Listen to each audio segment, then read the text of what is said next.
Well, how y'all are this afternoon? This is your buddy George Jones over here at the Bergen Gun Range with my next installment on. Hey, I got this old used gun. The old used gun that I got today is the real McCoy. The CZ75, CZ75B 9mm Luger. This, in fact, is a real CZ75 made in the Czech Republic by CZ. The CZ is a very interesting gun, the way that they went about this thing. This gun come out about 1975 while the Iron Curtain was still in place in Czechoslovakia, which was a Soviet sphere country. A couple of fellas that weren't gun designers designed it for the CZ firm, and then they did a very interesting thing. Because they were behind the Iron Curtain, they didn't bother patenting the gun, didn't patent the design. So a few of them were snuck out of the country. A few gun companies, different places in the world, copied them and made unlicensed copies. Of course, with no patent in place, it wasn't necessary to receive a license to copy a firearm. So you saw these guys made by FIE, Ichitaveria Tagliafico, Army Tagliafico, which is actually a different company. And, you know, even the Bren 10 was a copy of the CZ75. So you see a lot of these guys around. Of course, the Iron Curtain come down, guess what? You got the import CZ guns, got the import guns from Czechoslovakia and every place else in the former Soviet Union and former Soviet sphere. A CZ75 is probably what Browning was after when he started to try and create the Browning high power. It's a double action, full time, double action. You fire one, it loads itself back. Trigger reset is about the same on single action as it is on double. Works really well. The only thing that it's got going, that it doesn't have going for it, that a more modern double action revolver's got going for it, is it doesn't have a hammer drop. You know, it doesn't have a hammer release on it. You can't put it on safe and the hammer drop safely and decock it. It doesn't have any kind of a decocking arrangement on it. The latest derivation of the CZ75 is from TSOS in Turkey. It's called the SAR. Or actually it's from the SAR group. I think TSOS is part of them. I think that's the way it works. Anyway, we're going to shoot this gun here a little bit. It has the internal slide rail design, where the slide rails are internal to the frame. Okay, so the frame actually slides inside the frame instead of on the outside like on a 1911.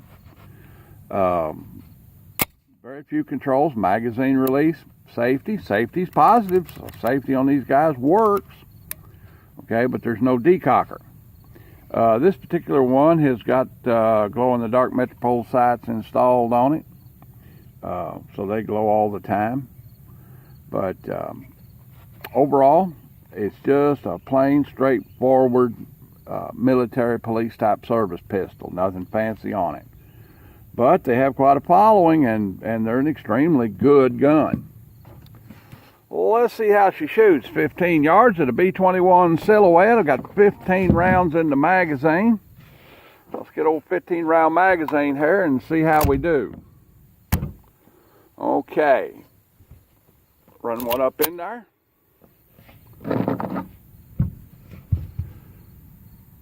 And here we go.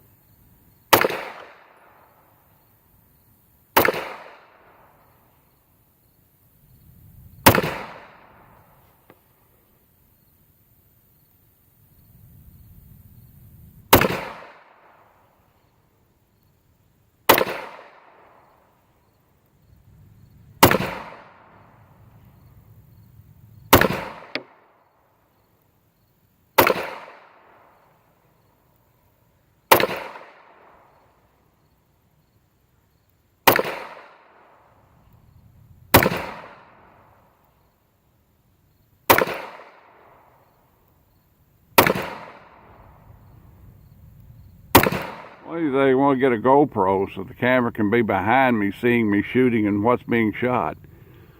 We're going to work on that. All right. There's 15 rounds on our B-21. Let's go look at our B-21 and see what it looks like.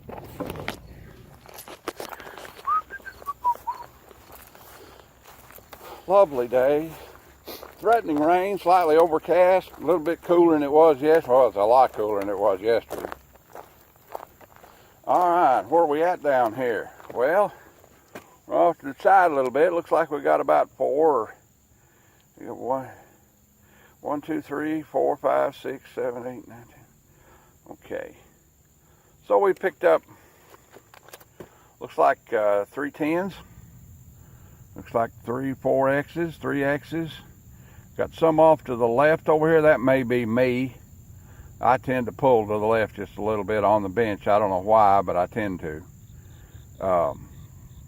You know, it's funny how I shoot straight in supported, non-supported standing. I get a gun on the bench and I can't shoot it good. It's like, I'm from Eastern Kentucky. You got to look over me. All right then. Pretty good old gun. So for years, people went along and they were fascinated by the design because it was new and radical for the time. Now you got to bear in mind, this is American history, the gun industry before Glock. Okay, so you know, the CZ75 is a very serviceable, very useful pistol. A lot of people don't like the 75. They don't like the European style gun. Particularly they don't like the finish. The finish on this gun is paint. Literally, these guns are oven baked on paint job from the factory. That's the finishing. You get people try to re-blue them all the time and different things and try and change the finish, you know, and tell you the truth, when the finish on it from the factory gets a little worn, it kind of looks like crap. I'll just tell you the truth, because it's painted. But overall, the CZ75 is one of the finest guns ever made, as far as I'm concerned. I'm a big high power fan, big 1911 fan. The CZ75 is a nice marriage between the Browning high power and the 1911, and probably the Walther P38, because you know it's a double action gun. But it's just an outstanding overall gun. We have these at the store. We sell CZ, and we also sell SAR. If you like that design, you don't want to have to pay so much for it, you know, you can get you a SAR. All right then, that's about the size of that. Just about to break 600 on subscriptions. When I break 1,000, we're giving away an old gun. It's about the size of it. We'll see y'all.